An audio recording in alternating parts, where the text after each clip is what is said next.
थल सेना का 75वां स्थापना दिवस आज है। पहली बार दिल्ली से बाहर बेंगलुरु में थल सेना दिवस मनाया जा रहा है। बेंगलुरु में परेड का आयोजन हुआ। सेना प्रमुख मनोज पांडे ने कार्यक्रम को संबोधित किया। सीमाओं की सक्रिय और मजबूती से सुरक्षा सुनिश्चित की, ये सेना प्रमुख की ओर से कहा गया। उन्होंने साथ ही कहा कि पिछले साल सेना ने सुरक्षा संबंधी चुनौतियों का दृढ़ता से सामना किया। सेना ने क्षमता विकास, बल पुनर्गठन और प्रशिक्षण में सुधार के लिए कदम उठाए। तो ये बड़ी जानकारी आपको दे रहे हैं। आज दरअसल थल सेना का 75वां स्थापना दिवस है और सेना प्रमुख मनोज पांडे ने सलामी ली, परेड की और इसके साथ ही साथ उन्होंने इस दौरान ये भी कहा कि पिछले साल सेना ने सुरक्षा संबंधी चुनौतियों का दृढ़ता से सामना किया है। सीमाओं की सुरक्षा के लिए थल सेना जुटी हुई है और पूरी दृढ़ता से इस समय देश सेवा में तैनात है। हम उन वीरों को याद करते हैं जिन्होंने देश की रक्षा में अपनी जान न्यौछावर कर दी।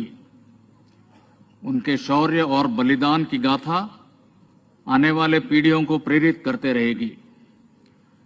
मैं उनके परिवारों को आश्वासन दिलाना चाहता हूं कि वो हमेशा सेना के परिवार का हिस्सा बने रहेंगे और हम उनके कल्याण का पूरा ध्यान रखेंगे। साथ ही में chief of army staff unit citations प्राप्त करने वाले सभी यूनिट्स और व्यक्तिगत गैलेंट्री अवार्ड्स विजेता को मैं बधाई देता हूं। आज की परेड में भाग ले रहे सभी रैंक्स को मैं शाबाशी देता हूं। आपके अनुशासन, कठिन परिश्रम और मिलिट्री प्रिसिशन का यह एक सराहनीय प्रदर्शन था। यह पहला अवसर है जब आर्मी डे परेड और उससे जुड़े अन्य कार्यक्रम राजधानी दिल्ली से बाहर आयोजित किए जा रहे हैं। इससे सेना को देशवासियों से जुड़ने का सुनहरा मौका मिला है। मुझे यकीन है कि इससे हमारे रिश्ते और मजबूत होंगे तथा नागरिकों द्वारा हम पर जताए गए भरोसे को कायम रखने की हमारी प्रतिबद्धता और मजबूत होगी। हमारे बहादुर जवान कठिन इलाकों और कठोर मौसम के बावजूद सतर्कता से इन इलाकों में तैनात है। उन्हें सभी प्रकार के हथियार, उपकरण और सुविधाएं पर्याप्त मात्रा में दी जा रही है। सीमाओं पर स्थानीय प्रशासन, अन्य एजेंसीज और मिलिट्री के मिले जुले प्रयासों द्वारा इंफ्रास्ट्रक्चर डेवलपमेंट में भी बहुत सुधार हुआ है। इसको और अपग्रेड करने पर भी पूरा ध्यान दिया जा रहा है। पश्चिमी सीमावर्ती इलाकों में नियंत्रण रेखा पर सीज फायर बरकरार है और सीज फायर वायलेशंस में बड़ी मात्रा में कटौती हुई है, लेकिन सरहद के पार आतंकी इंफ्रास्ट्रक्चर अब भी बरकरार है। हमारा काउंटर इन्फिल्ट्रेशन ग्रिड वहां से होने वाली घुसपैठ को निरंतर नाकाम कर रहा है। जम्मू और पंजाब के इंटरनेशनल बाउंड्री सेक्टर में ड्रोन्स के जरिए हथियार और ड्रग्स की स्मगलिंग करने की कोशिश जारी रहती है। इस गतिविधि के खिलाफ भी काउंटर ड्रोन जैमर्स और स्पूफर्स अन्य इत्यादि उपकरण उपयुक्त कदम में लाए गए हैं। जम्मू एंड कश्मीर के आंतरिक इलाकों में प्रगतिशील तौर पर सुधार देखा गया है। हमारा प्रयास सद्भावना योजनाओं पर भी है, जिसके माध्यम से स्थानीय आबादी को मुख्य धारा में हम ले आ सके।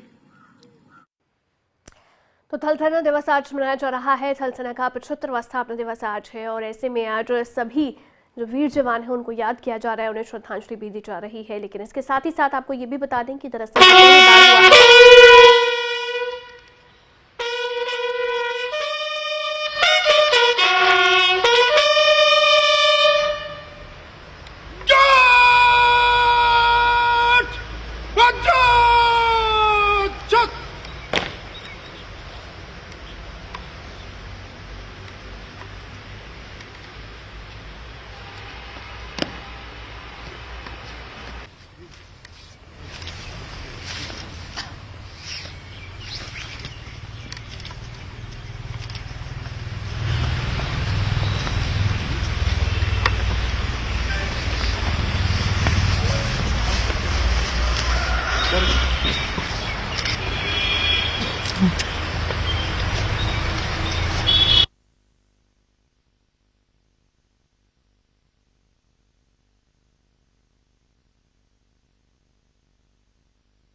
वीर जवानों को आज याद किया जा रहा है, उन्हें नमन किया जा रहा है, उन्हें श्रद्धांजलि अर्पित की जा रही है। और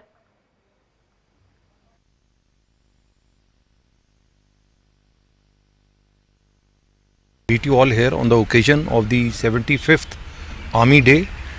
As you are aware, General K.M. Karyappa, later Field Marshal, took over the command as the Commander-in-Chief of the Indian Army on 15 January 1949, and it is only befitting that on the occasion of the 75th anniversary or the Swarnim Vijay Varsh, we are celebrating the Platinum Jubilee, the 75th anniversary of our Army Day. And on this occasion, we had the wreath laying, wherein we paid homage to the brave hearts of the Dagger Division who have laid down their lives in the service of Mother Nation, and we also resolve to continue the rich tradition and legacy of this great Indian Army in service of our nation. Jai Hind. Sir, what is your message on this day?